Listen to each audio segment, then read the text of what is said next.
Olá, pessoal.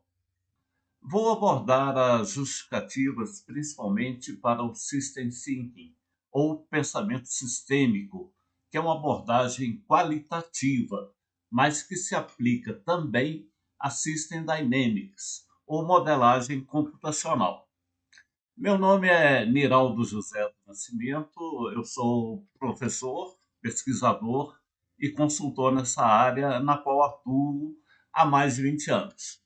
Atualmente estou em meu terceiro mandato como presidente do capítulo brasileiro da System Dynamics Society, cuja sede fica nos Estados Unidos.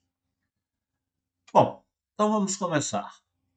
Não é segredo que o mundo em que vivemos é complexo e se torna mais complicado à medida que se desenvolve. Problemas como poluição, falta de energia elétrica, inflação, desemprego, crime e queda de qualidade de vida afetam a todos nós. Os desafios da humanidade permanecem os mesmos há décadas. Os sem teto, os sem terra, os famintos, os usuários de drogas, a má distribuição de renda, os desequilíbrios ambientais e o surgimento de pandemias, como estamos assistindo agora. Ninguém é capaz de dominar todos os campos do saber.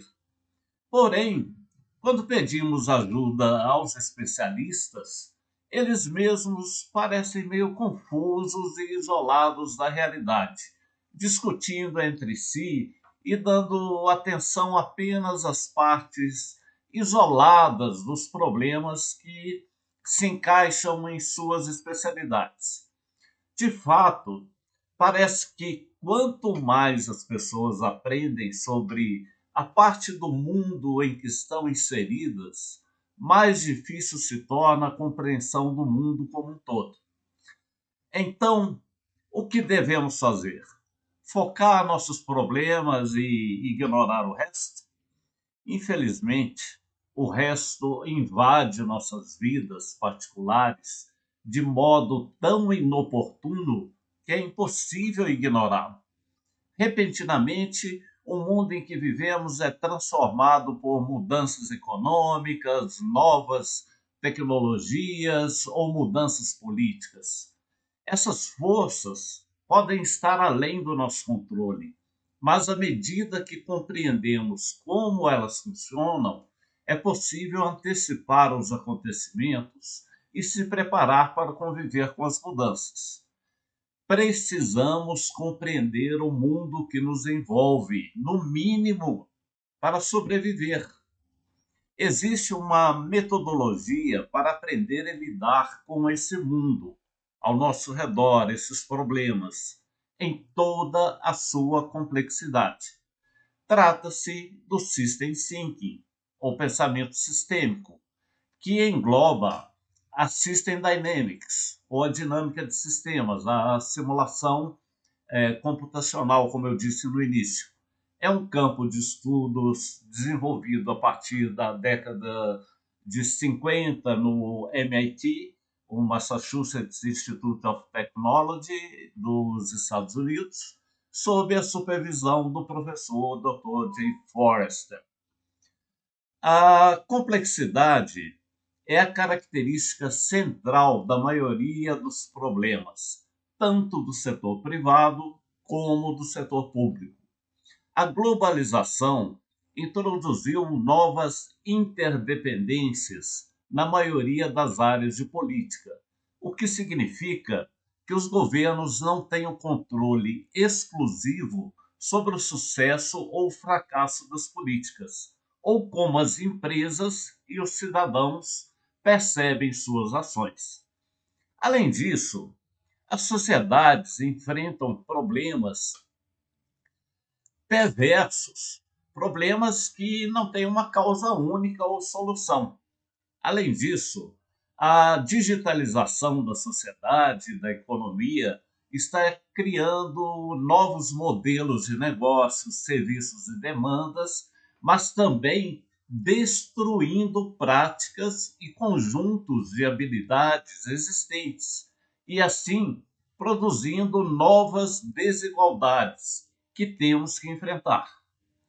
Para ser franco, lidamos com um contexto político volátil e mutante, onde as intervenções que antes funcionavam não funcionam mais, e onde organizações e governos precisam ser reativos, pois as soluções já conhecidas criam efeitos imprevistos e não intencionais.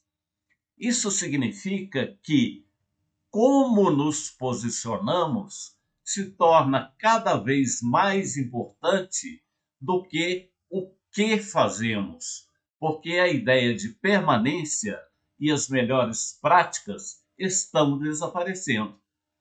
A capacidade de se adaptar às mudanças e ver os efeitos sistêmicos se propagando pelos domínios das políticas empresariais ou governamentais tornou-se crítica para o sucesso de longo prazo.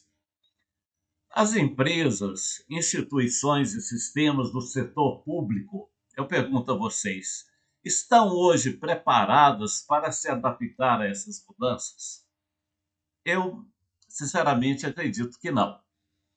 Os sistemas de gestão que foram criados nas últimas décadas tiveram foco no desempenho de programas, na gestão de projetos, em vez de focarem no nível de resultado entre as organizações. Assim, os efeitos das intervenções foram analisadas dentro de seus domínios específicos ou silos de políticas, enquanto as interdependências e resultados mais amplos receberam pouca atenção.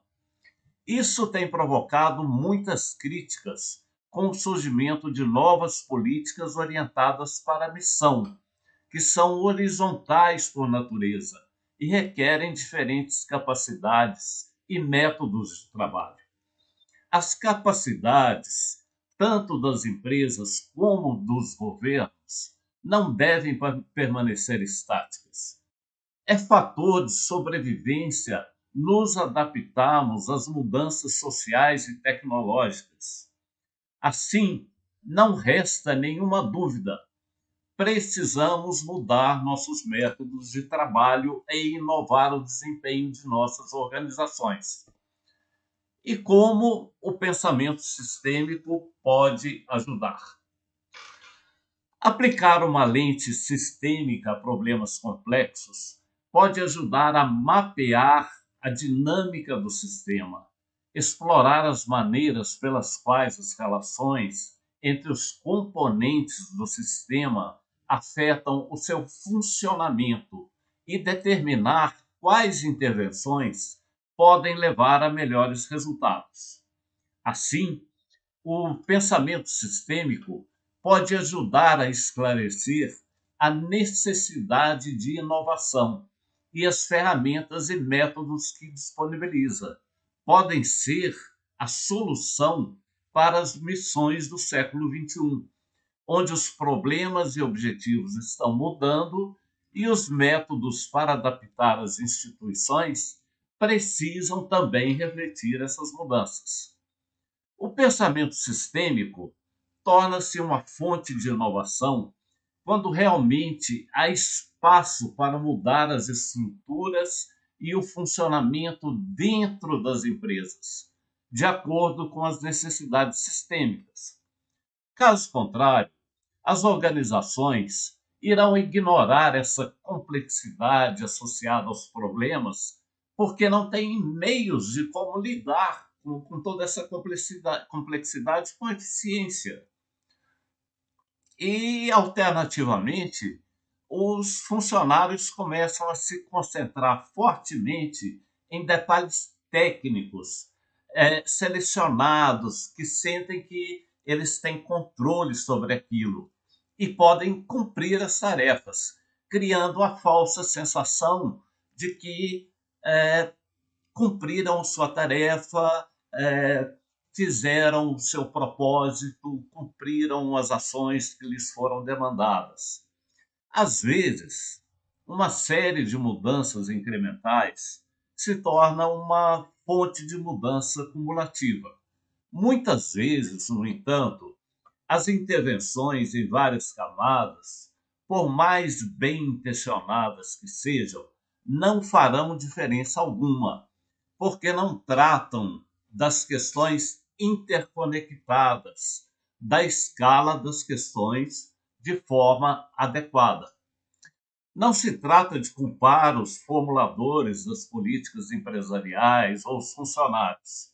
Os sistemas existentes de gestão de desempenho e orçamentários os influenciam a serem reducionistas em seu trabalho, a não terem a visão do todo, né? Terem apenas o que Peter Senge chamou a visão das árvores e não da floresta. Assim, a capacidade de usar o pensamento sistêmico nas empresas vem do fato de que sistemas estabelecidos e silos intraorganizacionais são criados para cumprir metas e problemas definidos por uma era anterior de produção em massa e são altamente dependentes de caminhos já trilhados no passado.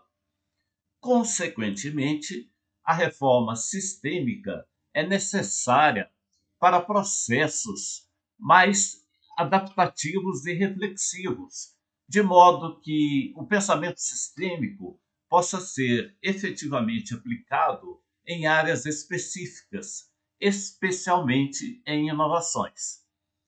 O que tratamos até agora foram apenas algumas reflexões, mas o pensamento sistêmico tem muito a contribuir com as organizações em praticamente todas as áreas, pois se trata de um campo de estudos multidisciplinar. Contudo, é preciso ter em mente que modelos construídos com essa metodologia têm por objetivo resolver problemas que, através de pontos que chamamos pontos de alavancagem. Tais pontos podem ser compreendidos como uma ou mais variáveis do sistema organizacional que, se sofrerem uma intervenção, essa se amplifica pela rede de interconexões do sistema, como se fosse o efeito borboleta, modificando o comportamento da empresa, corrigindo erros e falhas e conduzindo o sistema a uma certa estabilidade. Por que certa? Porque nenhum sistema é estável, estando sujeito a diferentes tipos de pressões. Então, eles estão sempre oscilando. Por isso, não se trata de fazer uma única intervenção, mas de exercer uma vigilância constante para que esteja alinhado às metas e objetivos a serem alcançados pela empresa. Necessitamos, então, que nossas organizações tenham estabilidade sistêmica para poderem inovar, crescer e competir. Muito obrigado, abraços a todos vocês e desejo muito sucesso.